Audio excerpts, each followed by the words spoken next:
तर बघा good morning. आपण प्रिव्हियस क्लासमध्ये बघितलं लॅटिस म्हणजे काय, परत क्युबिक स्ट्रक्चर कोणत्या कोणत्या प्रकारचे असतात, बरोबर. Simple type, face centre type, body centre type, ठीक आहे, end centre type, hexagonal type.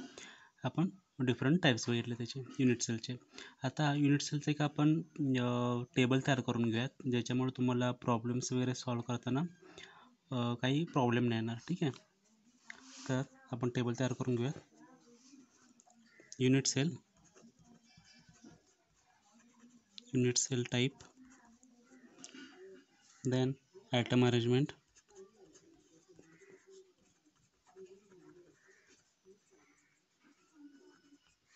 and then last one, number of atoms per unit cell. Last one काय असणार आहे, रँक. रँक म्हणजेच काय, number of atoms per unit cell. ठीक आहे, तर बघूयात आपण one by one. Type of the unit cell कोणता असणार आहे, पहिला असणार आहे आपला सिम्पल और primitive cubic unit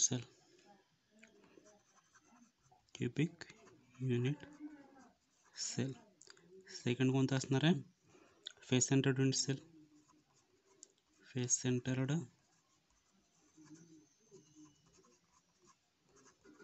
cubic unit cell. ठीक आहे, थर्ड वन कोणता असणार आहे, body centred cubic unit cell.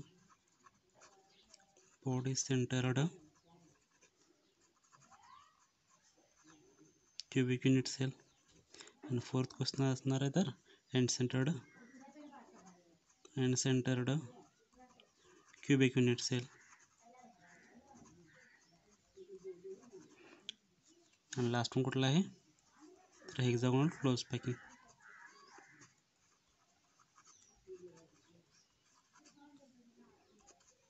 ठीक आहे, तर बघा 5 प्रकारचे टोटल क्यूबिक युनिट सेल आहेत. तर ॲटम अरेंजमेंट कसे असतात बघा, याच्यामध्ये ॲटम अरेंजमेंट कोणते असते, सिम्पल और प्रिमिटिव्ह युनिट सेलमध्ये ॲटम अरेंजमेंट कोणते असते, कुठे कुठे असते, only at the corners of unit cell, बरोबर. आता फेस सेंटर्डमध्ये कुठे असते सांगा, फेस सेंटर्डमध्ये at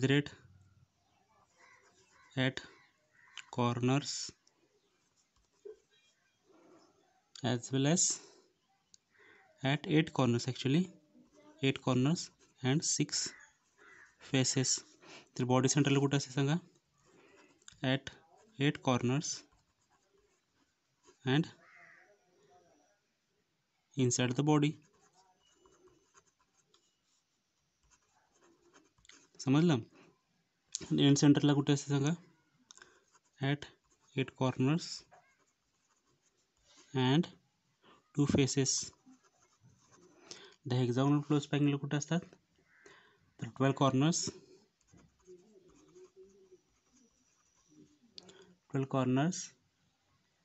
2 faces and 3 inside the body. समजलं. तर बघा सिम्पल और प्रिमिटिव्ह युनिट सेलमध्ये ॲटम्स कसे डिस्ट्रीब्यूट झालेले असतात, तर only at the corners of the unit cell. म्हणजे किती कॉर्नर्स असणार आहेत, 8 कॉर्नर्स असणार आहेत. तर 8 कॉर्नर्सला एकच ॲटम असतो, तो 8 कॉर्नर्सला डिस्ट्रीब्यूट होतो. तर कोणत्या प्रोपोर्शनमध्ये, 1/8 पोर्शन प्रत्येक कॉर्नरला जातो. ठीक आहे, दुसरा कुठला आहे, तर face centred cubic unit cell. दुसरा कोणता आहे बघा, face centred cubic unit cell. याच्यामध्ये जे ॲटम्स असतात ते 2 प्रकारचे असतात, ॲटम ए किंवा ॲटम बी म्हणतो आपण त्यांना. ॲटम ए आहे तो 8 कॉर्नर्सला डिस्ट्रीब्यूट होतो, कोणत्या प्रोपोर्शनमध्ये, तर 1/8 portion of the atom a goes to each and every corner of the unit cell. and there are 6 faces to the cube. Then atom B divides itself in half of the atom and goes to the 6 faces equally. Okay, then third one is body centered cubic unit cell. As the name suggests, there is one atom which is a whole, which is not distributed, which lies inside the cubic unit cell. So there are total 2 atoms, atom A, atom B. Atom A lies or distributes itself at the 8 corners of the cubic unit cell, and the other one, that is B, which lies inside the body, or which lies inside the cubic unit cell, which doesn't distribute itself. Okay, so the fourth one is end-centered cubic unit cell. In end-centered cubic unit cell also there are two atoms, atom A and atom B. Atom A distributes itself around the 8 corners in the proportion 1/8 of the atom A, and there is also atom B, which distributed itself in half manner to the two faces, any two faces, which you can take top or bottom, or you can take you can take top or bottom, you can take left or right, you can take front or back. Likewise, the B atom distributed in half manner, one half goes to top, one half goes to the bottom, one half goes to the, or one half goes to the left, one half goes to the right, or one half goes to the front side, one half goes to the back side, like that. In hexagonal closed packing, I already told you that I already told you I have already told you about hexagonal closed packing, that hexagonal closed packing is a combination of simple face-centered cubic unit cell, body-centered cubic unit cell. So in the hexagonal closed packing, there are actually 12 corners. On the upper surface there are 6 corners, and on the bottom surface there are 6 corners. So total there are 12 corners and 2 faces and 3 inside the body. Okay, so I'll show the rank. Okay, in simple or primitive cubic unit cell there is a 1 atom per unit cell. Okay, then face centered or cubic unit cell there are actually 4 atoms per unit cell. In body centered or cubic unit cell there are 2 atoms per unit cell. Okay, and then end centered there are 2 atoms per unit cell, and hexagonal closed packing there are 6 atoms per unit cell. तर आता हे कसं item distribution कसं असतं तर आपण ते बघूयात. Item distribution. ओके, तर बघा याच्यामध्ये प्रत्येक कॉर्नरला कोणता पोर्शन जातो ॲटमचा, तर 1/8 पोर्शन जातो. तर total number of atoms corners किती आहेत 8. नंबर ऑफ ॲटम्स किती झाले 1. आता याच्यामध्ये बघा कॉर्नर्सला किती असणार आहेत 1/8 पोर्शन जातो, 8 कॉर्नर्स असणार आहेत. तर हा एक ॲटम झाला. आणि फेसेस किती आहेत तर आपल्याकडं 6 फेसेस आहेत. आणि ॲटम कसे डिवाइड होतात हाफ पोर्शनमध्ये डिवाइड होतात. तर टोटल नंबर ऑफ ॲटम्स किती झाले 3. 3 + 1 = 4. समजतंय. तर आता बघा बॉडी सेंटर्डमध्ये कसं असते, तर 1/8 आउट कॉर्नर्स असतात आणि 1/8 पोर्शन असतो. टोटल नंबर ऑफ ॲटम्स 1, आणि इनसाइड बॉडी 1 असतो. तर टोटल किती झाले 2. आता एंड सेंटर्डमध्ये बघा, एंड सेंटर्डमध्ये पण सेम 1/8 असतो +8 1. आणि ह्याच्यामध्ये कसं असतं तर एनी टू सरफेसला हा प्रोपोर्शनमध्ये ॲटम डिवाइड झालेला असतो. तर हा एक झाला 1 + 1 किती झाले 2. आता याच्यामध्ये बघा 12 कॉर्नर्स असतात आणि ॲटम कसे डिवाइड होतात 1/6 पोर्शनमध्ये. टोटल 12 ॲटम्स आहेत. तर 2 ॲटम झाले हे. तर 2 फेसेसला किती असतात 2. हा एक झाला आणि 3 इनसाइड द बॉडी. तर किती झालं टोटल 6. अशा प्रकारे हा टेबल तयार करून घ्या. आणि हा टेबल तुम्हाला पुढच्या कॅल्क्युलेशनसाठी खूप म्हणजे खूप युजफुल ठरणार आहे. ठीक आहे. तर आता आपण काय बघितलं की नंबर ऑफ युनिट सेल किती बघितले आपण, total 5 number of unit cell असतात. कोणते कोणते बघितले तर सिम्पल और प्रिमिटिव्ह युनिट सेल, नंतर फेस सेंटर्ड युनिट सेल, नंतर बॉडी सेंटर्ड युनिट सेल, चौथा कोणता बघितला तर end centred cubic unit cell, आणि लास्ट वन कोणता बघितला तर हेक्सागोनल क्लोज पॅकिंग. हे युनिट सेल आपण कशा प्रकारे बघितले तर ॲटमच्या अरेंजमेंटप्रमाणे कोणते कोणते टाईप पडतात ते बघितले युनिट सेलचे. तर आता सेल पॅरामीटरप्रमाणे पण युनिट सेलचे काही टाईप पडतात ते आपण बघणार आहे. तर टोटल 7 टाईप पडतात युनिट सेलचे अकॉर्डिंग टू सेल पॅरामीटर्स. तर सेल पॅरामीटर्स पहिल्यांदा आपण बघून घेऊयात. सेल पॅरामीटर्स काय असतात. ठीक आहे. तर बघा सेल पॅरामीटर्स काय काय असतात.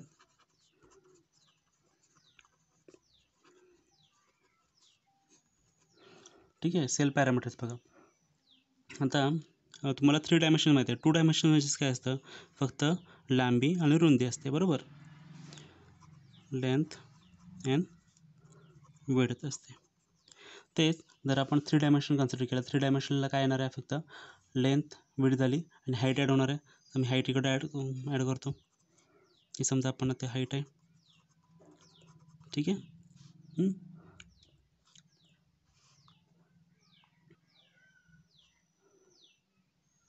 ठीक आहे. तर ह्याच्यामध्ये बघा, मी पुन्हा इथे क्यूब काढतो.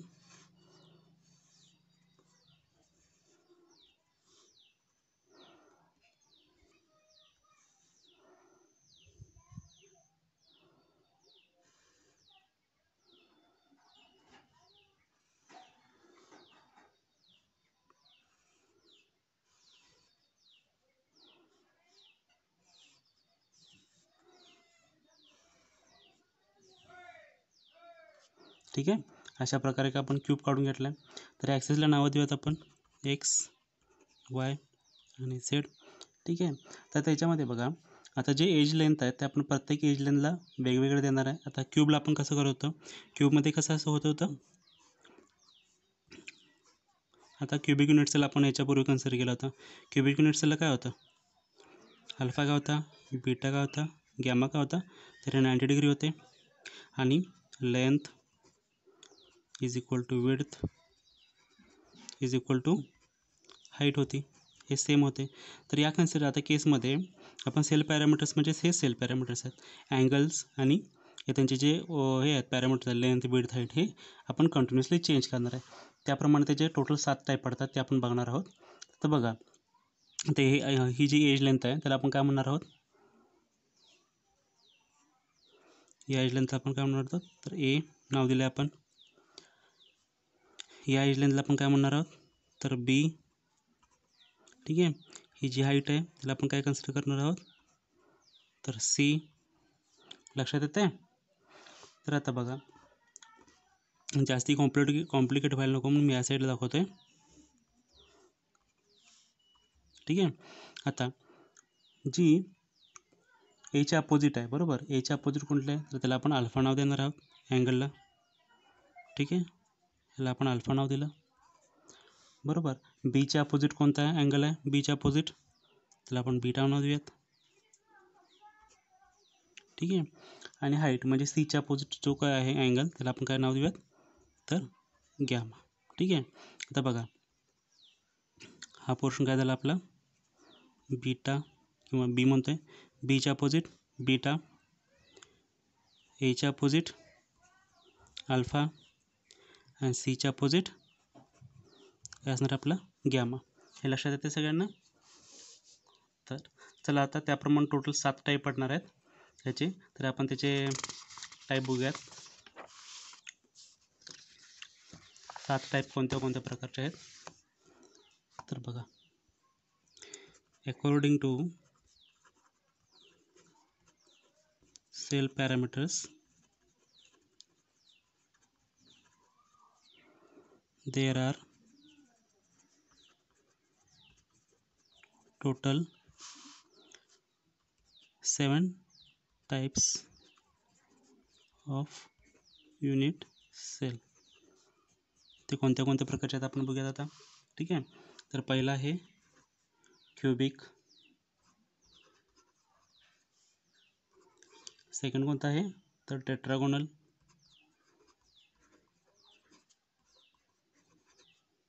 थर्ड कोणता आहे, ऑर्थोरोम्बिक,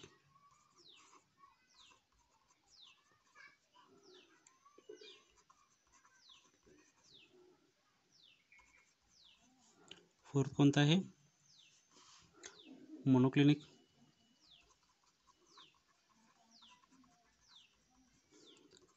फिफ्थ कोणता आहे, ट्रायक्लिनिक,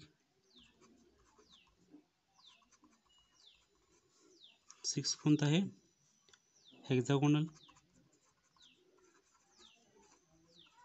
हेक्झागोनल आपण ऑलरेडी शिकलो आहे बघा, बरोबर. आता सेवन्थ बघा कोणता आहे, सेवन्थ आहे रोम्बॉइडल. Okay.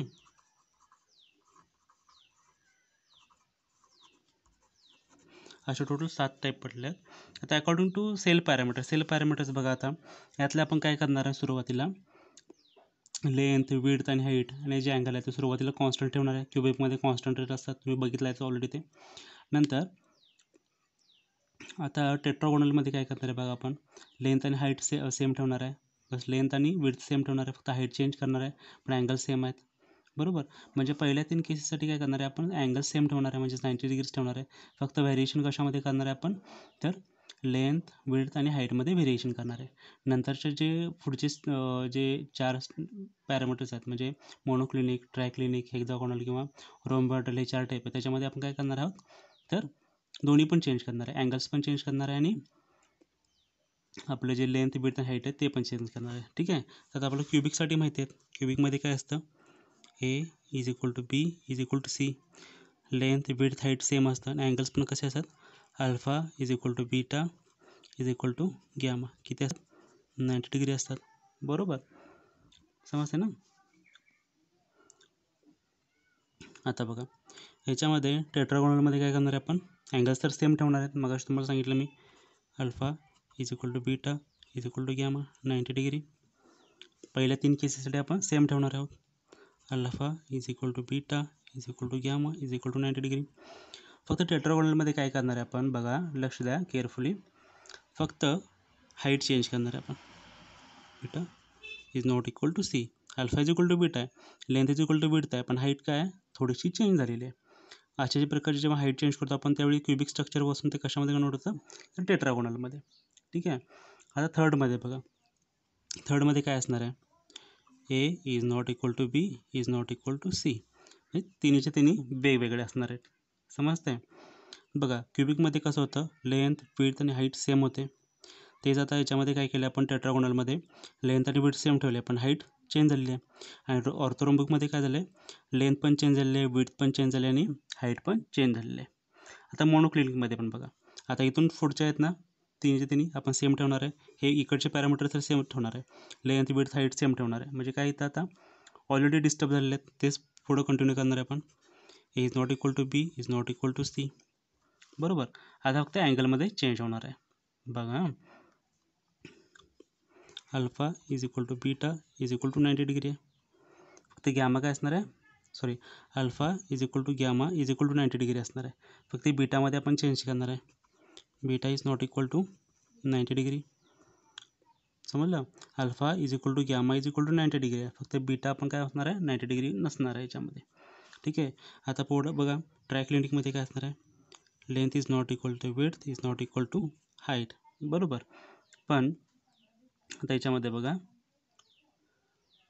Alpha is not equal to beta is not equal to gamma is not equal to 90 degree, म्हणजे तिन्हीचे तिन्ही डिस्टर्ब झाले, अँगल्स पण डिस्टर्ब झाले आहेत त्याच्यामध्ये. पण आता हेक्झागोनलमध्ये बघा, हेक्झागोनलमध्ये काय असते, hexagonal length is equal to width असते, पण हाईट सेम असतं का, हाईट नसते सेम. बरोबर, आणि अँगल्स काय असतात, alpha is equal to beta is equal to 90 degree असतो, पण गॅमा किती असतो, 120. आपण ॲटम डिस्ट्रीब्युशनच्या वेळी शिकलो आहे, आपण 120 केल्यामुळे किती पडतात, हाफ पार्ट, 3 हाफ पडतात ना, 120 प्लस 120 प्लस 120 360मध्ये कन्वर्ट झालं. समजते. आपल्या अँगल गॅमा म्हणजेच काय, टॉप सरफेसच झालं ना. ठीक आहे. आता ऑर्थोरोम्बिक म्हणजे काय बघा, सॉरी रोम्बोहेड्रल म्हणजे काय बघा, रोम्बोहेड्रलमध्ये alpha is equal to beta is equal to, sorry, length is equal to width is equal to height असते, आणि अँगल्स बघा कसे असतात, alpha is equal to beta is equal to gamma is not equal to 90 degree. ठीक आहे.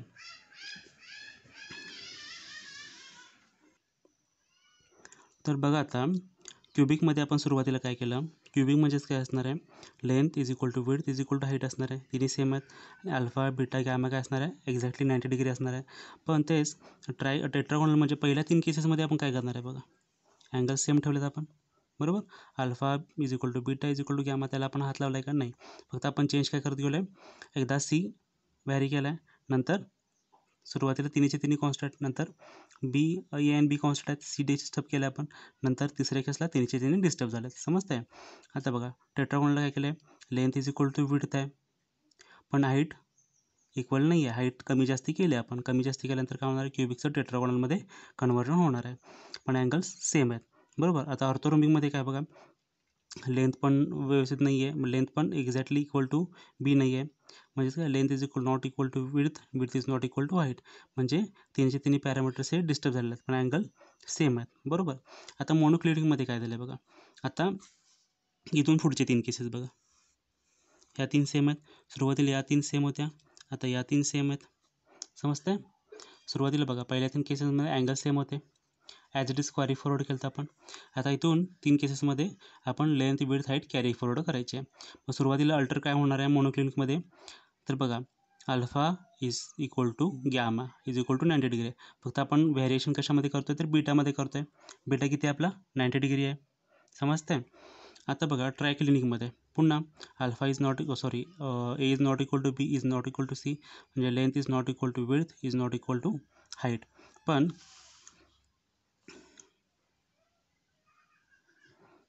बघा आता, alpha is not equal to beta is not equal to gamma is not equal to 90. म्हणजे ही जी केस आहे ट्रायक्लिनिकची ती मोस्ट डिस्टर्ब केस आहे बघा. समजते का? तर पूर्ण तुम्ही बघा, पूर्ण जे काही टाईप्स आहेत ते सगळे बघा. पण ट्रायक्लिनिक आहे त्याच्यामध्ये बघा, लेंथ पण नाही आहे विड्थ बरोबर, विड्थ पण नाही आहे हाईट बरोबर, म्हणजे तिन्ही डिस्टर्ब आहेत. त्याचप्रमाणे अँगल पण बघा सगळे डिस्टर्ब आहेत. अल्फा, बीटा, गॅमा तिन्ही पण 90 डिग्री आहेत. म्हणजे मोस्ट डिस्टर्ब केस आहे ट्रायक्लिनिक. बरोबर. आता हेक्झागोनलमध्ये बघा, हेक्झागोनल म्हणजेच काय असतं, लेंथ आणि विड्थ सेम असते, फक्त हाईट कमी जास्त असते हेक्झागोनलची. तेच बघा, अँगल अल्फा आणि बीटा 90 डिग्री असतात, पण गॅमा आहे तो 120 डिग्री असतो. आणि रोम्बॉइडलमध्ये काय असतं, तर पुन्हा सुरुवातीपासून हे is equal to b is equal to c आणि alpha is equal to beta is equal to gamma हे 90 डिग्री नसतात. ठीक आहे. तर बघा टोटल, आता क्युबिक स्ट्रक्चरमध्ये आपण टोटल किती पार्ट बघितले होते, किती टाईप बघितले होते. क्युबिक, सिम्पल क्युबिकमध्ये आपण 4 टाईप बघितले होते. बरोबर. किती किती किती होते, तर 3 होते. मेन 3 होते. बरोबर. कोणते कोणते होते, simple one, simple cubic structure, face centred cubic structure आणि बॉडी सेंटर्ड क्युबिक स्ट्रक्चर. बरोबर. आता तेच टेट्रागोनलमध्ये किती असणार आहेत बघा. आणि अजून एक पण बघितला होता आपण, कोणता बघितला होता, एंड सेंटर्ड क्युबिक स्ट्रक्चर. बरोबर, एंड सेंटर्ड. ठीक आहे. तर हेक्झागोनल आपण घेणार नाहीत, कारण हेक्झागोनल ऑलरेडी याच्यामध्ये आहे. तर तसे बघा 7 आहेत. बरोबर. क्युबिकचे 4 आहेत आणि त्याप्रकारे 7 आहेत, रोम्बॉइडल, हेक्झागोनल, ट्रायक्लिनिक, मोनोक्लिनिक, ऑर्थोरोम्बिक आणि टेट्रागोनल. तर टोटल किती व्हायला पाहिजेत, 7 चौक 28 व्हायला पाहिजेत ना. 28 आपले काय पाहिजे, युनिट सेल असायला पाहिजेत 28 टाईपचे. पण ॲक्च्युली आहेत किती, तर 14च आहेत. 14च आहेत. तर 14ला काय आपण म्हणणार आहे, तर ब्रॅवियस लॅटिस म्हणणार आहोत. ब्रॅवियस लॅटिस म्हणणार आहोत आपण त्याला. तर आता थेरॉटिकल जर आपण 28 काढलेत, पण सगळे प्रॅक्टिकली पॉसिबल आहेत का, नाही. तर प्रॅक्टिकली किती पॉसिबल आहेत, एक्सपेरिमेंटली प्रॅक्टिकली 14च पॉसिबल आहेत. तर ते कोणते कोणते आहेत ते बघूयात आपण. तर क्युबिकमध्ये 3च पॉसिबल आहेत प्रॅक्टिकली किंवा एक्सपेरिमेंटली. ते कोणते कोणते आहेत, तर बघा, सिम्पल, फेस सेंटर्ड आणि बॉडी सेंटर्ड हे 3च पॉसिबल आहेत. तेच आता टेट्रागोनलमध्ये बघा, टेट्रागोनलमध्ये 2च पॉसिबल आहेत. कोणते कोणते आहेत, सिम्पल एक आहे, सिम्पल स्ट्रक्चर आणि बॉडी सेंटर्ड. ठीक आहे. आता ऑर्थोरोम्बिकमध्ये कोणते पॉसिबल आहेत बघा, ऑर्थोरोम्बिकमध्ये 4 पॉसिबल आहेत. कोणते कोणते, simple, face centred, body centred आणि एंड सेंटर्ड. म्हणजे ऑर्थोरिमिकमध्ये 4चे 4 कवर झालेले आहेत बघा. ऑर्थोरिमिकमध्ये सिम्पल पण आहे, फेस सेंटर्ड पण आहे, बॉडी सेंटर्ड पण आहे आणि एंड सेंटर्डसुद्धा आहे. ठीक आहे. तर आता 4th वन आहे मोनोक्लिनिक. मोनोक्लिनिक बघा 2 टाईपचे असतात. मोनोक्लिनिकमध्ये 2 टाईपचे सेल असतात. तर कोणते, सिम्पल आणि एंड सेंटर्ड. ठीक आहे. तर तेच बघा, आता ट्रायक्लिनिकमध्ये किती असणार आहेत, ट्रायक्लिनिकमध्ये बघा एकच असतो, तो असतो सिम्पल वन. आणि हेक्झागोनल म्हणजेच काय असतो, मिक्स्ड असतो ना, मग अगोदर सांगितलं आहे. हेक्झागोनलमध्येच काय असतं, मिक्स्ड असतं, simple, end centred, body centred, face centred सगळं मिक्स असतं. म्हणजे त्याला आपण काय म्हणणार आहे, स्पेशल केस म्हणणार आहे, स्पेशल केस. पण याच्यामध्ये किती असतात, एकच असतात. आणि रोम्बॉइडलमध्ये किती असतात, तर एकच असतात, म्हणजे सिम्पल. तर बघा एक्सपेरिमेंटली किती पॉसिबल आहेत, 1 2 3 4 5 5 आणि 4 9, 9 आणि 3 12, 13, 14 टोटल 14 पॉसिबल आहेत. हे कशावरून? तर एक्सपेरिमेंटली पॉसिबल आहेत. ठीक आहे. पण ॲक्च्युली थेरॉटिकली किती आहेत? 28 असायला पाहिजेत थेरॉटिकली. आणि किती कसे आहेत? एक्सपेरिमेंटली. बरोबर. जे एक्सपेरिमेंटली पॉसिबल आहे त्याला आपण काय म्हणणार आहोत? तर ब्रेवियस लेटेस्ट म्हणणार आहोत. ठीक आहे, समजलं सगळ्यांना? तर आता बघा आपण नेक्स्ट जो व्हिडिओ आहे किंवा आपण नेक्स्ट जो लेक्चर आहे आपलं त्याच्यामध्ये आपण काय बघणार आहोत?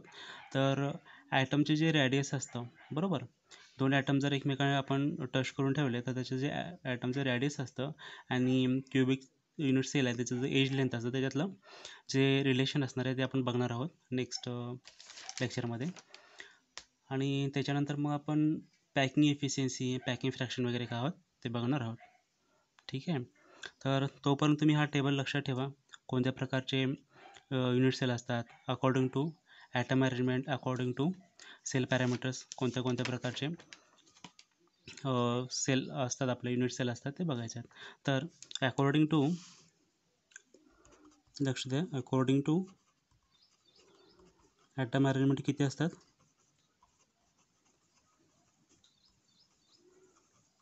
According to atom arrangement only 4 आहेत.